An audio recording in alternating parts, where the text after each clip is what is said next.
Dang, it's a real wildlife out there, y'all. Matt already got injured. Ah! Alright guys, we're getting ready to sail out again. And we're not making the same mistake this time.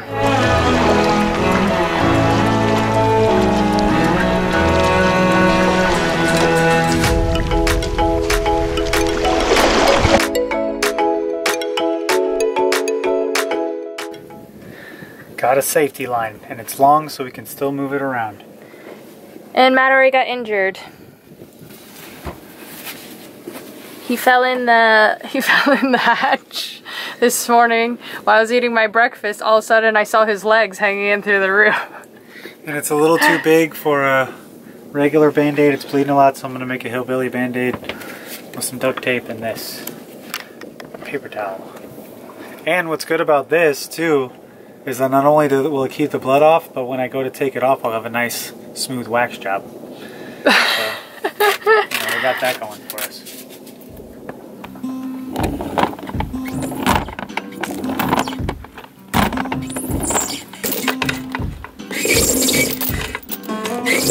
Okay, so some reason I think our anchor might be stuck on something. It's not coming up very well.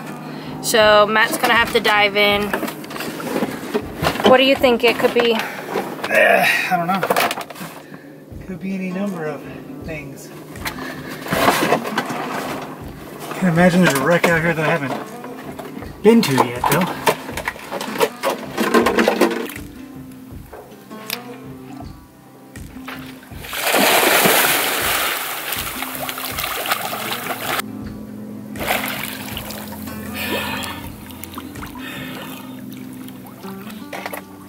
Really dug in.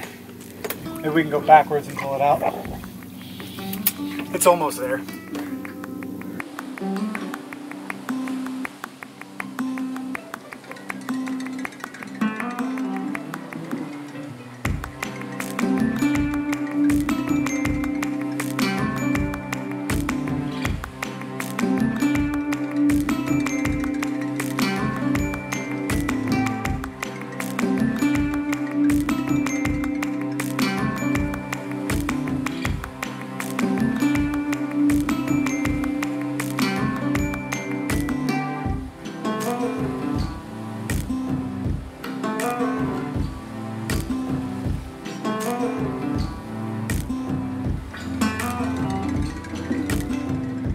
Hey guys, what's up? As you can see, we got the wind back in our sails again. We got a little bit of a weather window, so we decided to truck it out of Key West. Predict wind, either I just don't know how to read it or it just changes a lot. I started screenshotting it so I can see how much it changes in like 4 hours. It's changed quite a bit. Every 4 hours it goes like completely differently. It's not like it's like, oh, it's 5 miles an hour slower, or you know, it changed 5 degrees. It's like in a span of 4 hours, it goes from, okay, you're gonna have 3 days of north wind to, okay, now you're gonna have a day and a half, to 4 hours later it goes back, no, we're back to 2.5 days now. So it's really hard to plan a crossing of several hundred miles when your wind's changing every 4 hours. Now that we started going, it seems like the wind's a little less than predicted, so we're going kind of slow, but we're gonna see where we end up. It's a beautiful day. And we're having a great time. How are you feeling, Matt? I'm feeling pretty good. I'm staying kind of close to the coast because at this pace it's going to take us all day just to get to Marathon, which is a day closer to the Bahamas. It sucks though because I'm in so close so we can keep the cell phone reception and things like that, that we're not really in deep enough water to fish for what we want. So kind of a boring day here, but tomorrow should be good and we'll see how that weather comes through. It just sucks because the weather's supposed to stay calm, but then it's supposed to blow like a gale in 2 days, so who knows? We're gonna see. We're gonna see how it goes.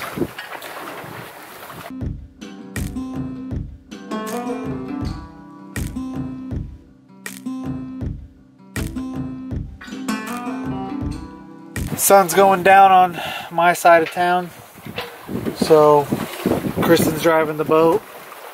I'm gonna kind of sit down and get a little bit of a rest. I got my one sock on because blood's coming out. Yeah, blood's still coming out, so I don't want to get blood all over my cushions, all over my, I don't know, pillows and blankets and stuff. So I'm gonna sit down here. We're about 15 miles from Marathon still, so the weather, it's back and forth. We're gonna kind of see what it looks like when we get to Marathon. Should get there about midnight.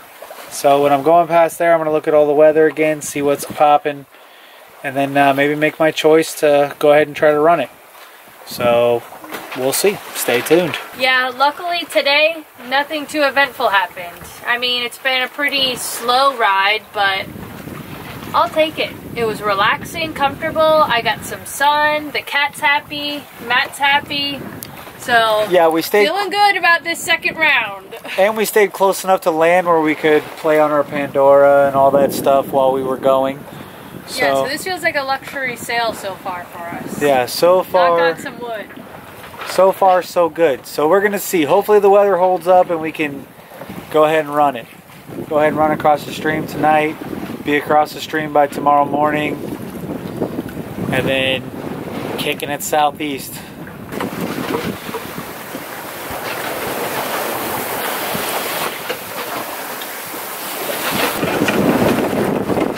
Alright guys, it's day 2. I just woke up. Matt's doing his morning shift and he had the line out and I just looked back and I saw a fish. I saw a fish trying to bite it and now we're waiting. And we're not steering the boat very good when we're trying to catch a fish. The waves are pretty big too. And we barely had the line out. We were not seriously fishing, we were just kind of fishing. So we were getting a mahi was swimming up behind our squid skirt, which we have been pretty close because there's a lot of weeds, and if I let it out, it just gets tangled up and I gotta just keep reeling it in and out. So I had it real close and came up and took a nibble at it, but I was driving the boat, one hand in the pole. They was trying to get the camera, so I kind of missed it. It sucks because it did swim right up and bite. Don't worry, he's gonna come back. I know it. He'll come back. Not right now, but he will. Yeah, they said it was a tuna. I mean, gotta be plenty of fish out here. I'm surprised he didn't take it though, because I have a squid skirt and then a squid head on it. So usually those pelagics, they annihilate anything that's organic. Guys, I think we caught a mahi. Is our pole gonna work this time? No. No, it's not? No for hand lining again. Uh-oh. It's all because we lost that $400 pole. God, can you see him? He's jumping like crazy. Let's see if I can zoom in on it. Oh, he spit it.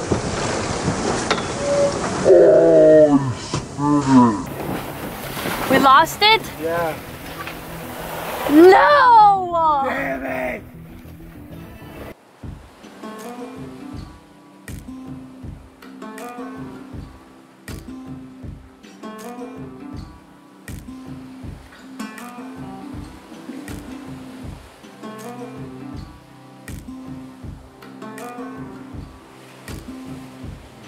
Oh, I think something's like accurate. What do you mean something? Like a shark chasing it. A shark? Yeah. Either that or it's like a cobia. It could be a cobia, right? Oh, it is a big cobia. Or it's a shark. No, it was a shark. It's a shark? Yeah. I think I have a barracuda and a shark just bit it in half. Yeah. Holy shit. I caught this big barracuda and a shark just bit it in half. Ah! A shark bit it in half? Yeah. Dang it. How big was the shark and what kind of shark was it? It wasn't very big. It was like maybe 4 feet. I don't know. It was like brown. I know it couldn't have been a nurse shark. I don't know. Some kind of brown shark. So caught a barracuda. Got a shark bite on. Dang, it's a real wildlife out there, y'all. Dang, these guys got some gnarly teeth.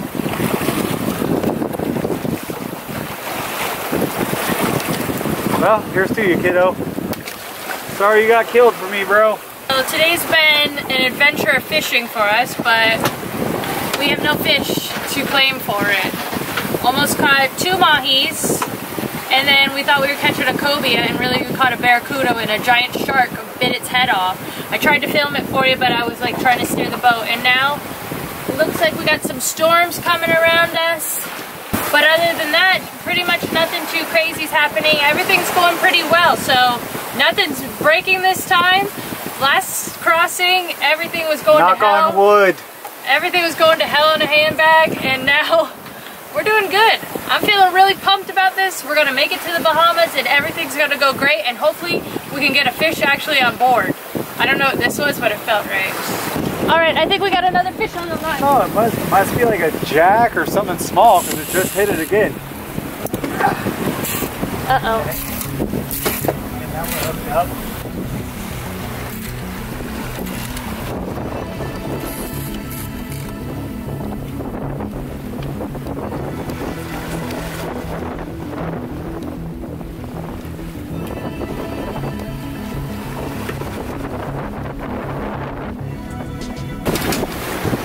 Great, it's just a giant barracuda.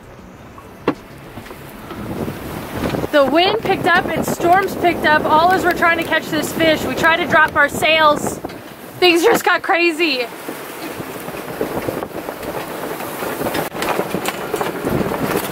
Alright, so I caught this barracuda. Cool, good job, we got him. Thanks, buddy. Ah!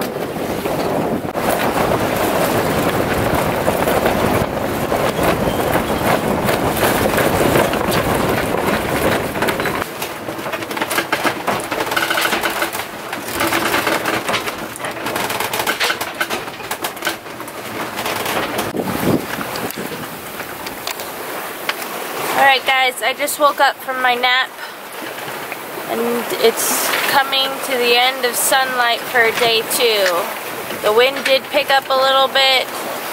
And how's it been going, Matt, since I've been sleeping? The wind picked up, it got a little wild there for an hour or so. It was like 2, maybe 3 meters swells, and then it was pretty windy and kind of downwind, so you'd really hop around. The seas were pretty confused. But I covered some ground, got off of Cay Sal bank. Now we're in, I don't even know what this channel would be called, but it's supposed to fill in a little bit more tonight, and then, you know, settle down tomorrow around when the sun comes up, so it's going to blow hard all night. And it looks like the waves have laid down a little bit, but we still got a little swell behind us, so it should be good. Alright guys, see you tomorrow. Alright, so day 3 we crossed the Bahama bank and we went under south of Andros. Pretty wild, a lot of channels and stuff like that, a lot of shoaling. Long night for me. And then on our 4th day we've just been skirting up the east coast of Andros. We should be at our anchorage customs in like 2-3 hours. We're going to see. It's a tight little channel getting in. It's been really dark every night, so we have to putt around out here a little bit longer and go in the morning, but I'm going to make that call when we get there. This is the beautiful land of the Bahamas. So, I don't know if you can see that, but that is Andros Island, the Bahamas. It's like the big one, if you're unfamiliar with the names. So, in other news, Kristen had a really bad headache today, so she's passed out over there. Just trying to keep her life together. So yeah, it's been a long, eventful couple days. Say hi to the camera, bae. Hi. She's alive. She just got a headache. So stay tuned, and we'll talk to you when we get there.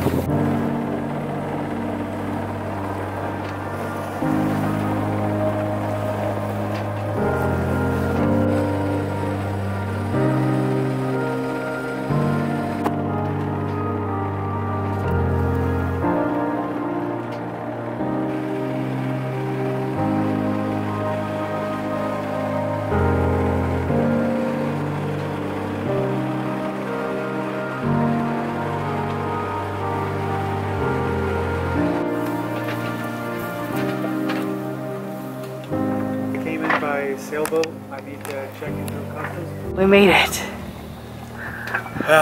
We made it. That was one hell of a personal test. Whew.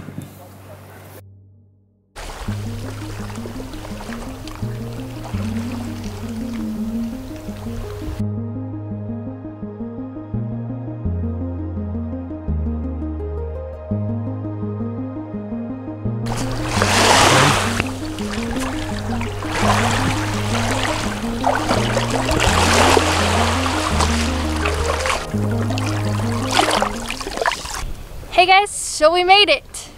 We are on land. We did make it to the Bahamas. It was not an easy journey. No, it was not easy. But we gutted it out, you know. Hard work pays off. We rolled with the punches, and now we are here on beautiful South Andros Island in the Bahamas. We're at the Driggs Hill settlement, and we ended up here because we took a route that I would consider, what would you think, the expert route? Well, we didn't think it was the expert route. We were just going, looking at the map and making our own plans, where we wanted to go and how we wanted to go. Because Andros was supposedly the least touristy, right? It was the least touristy. It's a little more wild. It's way more undeveloped. Well, I can't say it's way more undeveloped, but it's a lot of landmass to be very undeveloped. And basically, we went all the way to Key West, which is, you know, a couple 100 miles from Miami, where everyone does the typical crossing to Bimini and things like that. So we wanted to challenge ourselves. Yeah, let's just say we didn't take Grandma and Grandpa's sail trip to the Bahamas. Yeah, we did not. But, you know, we did want a challenge, and I wanted to go straight from Key West. I didn't want to go hundreds of miles to Key West. Excuse me here, guys. Got these things called doctor's flies here, and they're like horse flies that eat you up. Oh yeah, you slap them, they roll around for a minute, and they just get up and fly away. They're bulldogs. But anyway, so staying on task here, we decided that we didn't want to backtrack those hundreds of miles to Miami just to go to Bimini and make it the easy route. So we were going to make it one big shot, 350 miles straight under the Cape of Andros. And it was crazy, man. It was very, very tough because we had to cross the Gulf Stream, then go across Cay Sal Bank, then go across the big current that goes between Andros and Cay Sal Bank. Then I had to go under the Cape of Andros, which is really shallow, ton of current. It was pretty windy. A northerly moved through. And then once we got on the backside, it was more or less smooth sailing once we got on the backside, but the anchorage that we came into was really tight.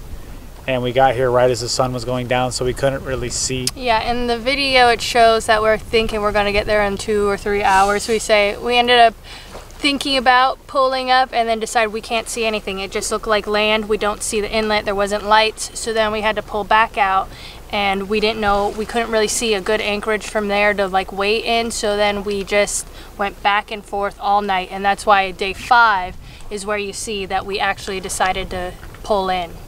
So we're pretty exhausted at that point, staying up.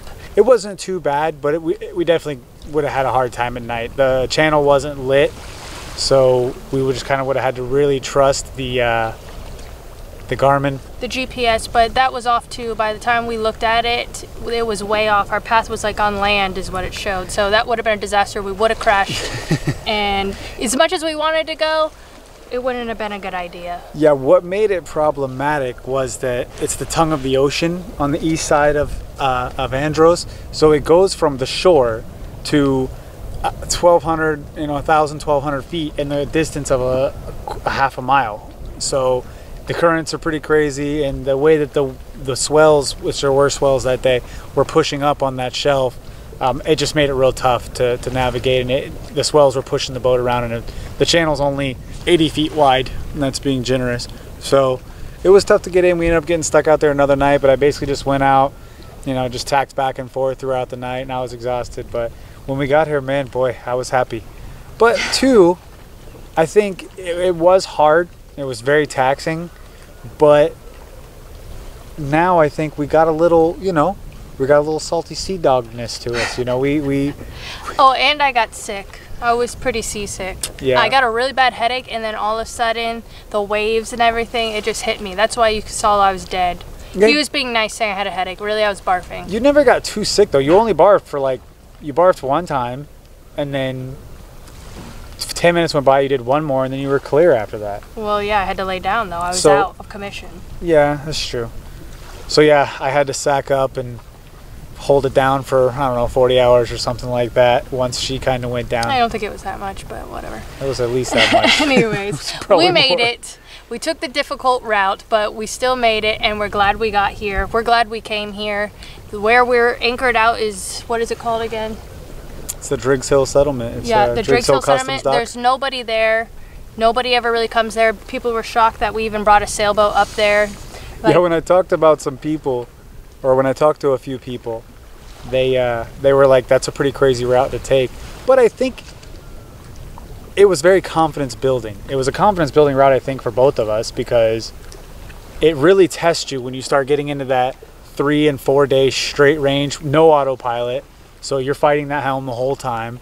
You know, everything held up pretty well as far as the boat did, all the repairs that I made in Key West. So it was confidence building. After getting my butt kicked on that first attempt, we both got smoked. We made a better plan. We came back. We made it all the way through. And, you know, I feel a lot more confident. I feel like now that big trip that everyone talks about from Miami to Bimini, that's a joke. Thinking about an overnight, right, let's not get braggy. Even a 24-hour trip, that sounds like a joke. You know, 60 miles would seem like nothing, because it was like, between all the tacking, it was probably closer to 400, but our route was at least 350 straight. So, you know, that was pretty cool. Good to have that. But we learned that we don't want to take multiple days unless it's like we really want to go somewhere and we really have to. We're avoiding it at all costs. Well, we went minimalist with our design on our boat and all of our things that we have. So I think a Dodger is definitely in the mix. And an autopilot would help. Definitely need a Dodger, and definitely someone has an extra autopilot that will work for our boat. Send it to Mama. She needs it. We have a 37-foot boat. It's like 20,000 pounds, something like that, 2,700 or 27,000. If you know a good autopilot that would work well for that boat, please in the comments below let me know, because autopilot's going to be a necessary thing. When we're not sick and we can do our shifts, we're all good. But if you get sick, one person goes down, God forbid I got hurt, she would be in dire straits to have to do, you know, to have to go through those 24, 48-hour shifts. Is crazy. But so we're going to be looking into that. Getting splashed in the face with water every 15 minutes for 8 hours straight is not fun. But sailing is hard. You know, I definitely thought it was going to be easier than it was, but it's tough, man. To sail for 4 days straight that'll put some hair on your chest for sure. Hopefully it didn't put too much hair on your chest. Did it? Oh, you tell me. And it's also at the end of March, so we want to give the shout outs to our patrons that I can't even believe that we have Patreons. I can't believe you guys are so nice to us. I'm so thankful. We got a few of them this month, so thank you very much. Da-da-da-da. Right here, guys. Thank you so much. It was good to have some extra crew on board. I wish you guys would have been here in person. Could have definitely helped me steer the boat, and I could have got some sleep. But yeah, man, it's cool. It's good for people to support kind of what we're going through, especially when you're out there and doing things like that. It's always good to feel that people are pulling for you to do well. Yeah. Also, thanks to all of our comments that we've gotten on our last sailing trip. Yeah. Because it was a fail, but you guys were really nice to us about it. You could have made fun of us the whole time. Most people were pretty nice. You still had some basement sailors out there that know everything. But and even with that too, you know, it's kind of hard when you're doing something like this. You kind of want to rely on yourself and do your own thing. But even the advice that we've gotten, you know, over a lot of things has been really good. So even though it's a hard pill to swallow, that you don't know everything, it's good to have that support from the community and people that are liking our channel. So we definitely appreciate that, and you know, keep them coming, guys. Let us know. Don't be shy. Also, we have a lot of videos coming up. We want to do some more like day in the life videos, so we're gonna have some of those, but we also plan on still having like our, what would you call them, like our theme videos? Our theme videos, like our set idea videos that we like to have fun, but then we also want to fill in some of the day in the life ones to show you boat life in the Bahamas and all those things. Yeah, because it's coming at us so much faster now with the crossings, with the attempted crossings. The repairs for the boat are coming a lot quicker. The learning how to fix things, what falls out, what doesn't. There's a lot more to show than us just in Key West. Yeah, so just we in got Key a lot West, more coming your way. We hope you guys stick around and keep on watching. And make sure you thumbs this video up, share it with your friends, subscribe, tell your friends about us, and we just love you guys all. Thank you. Bye. Bye.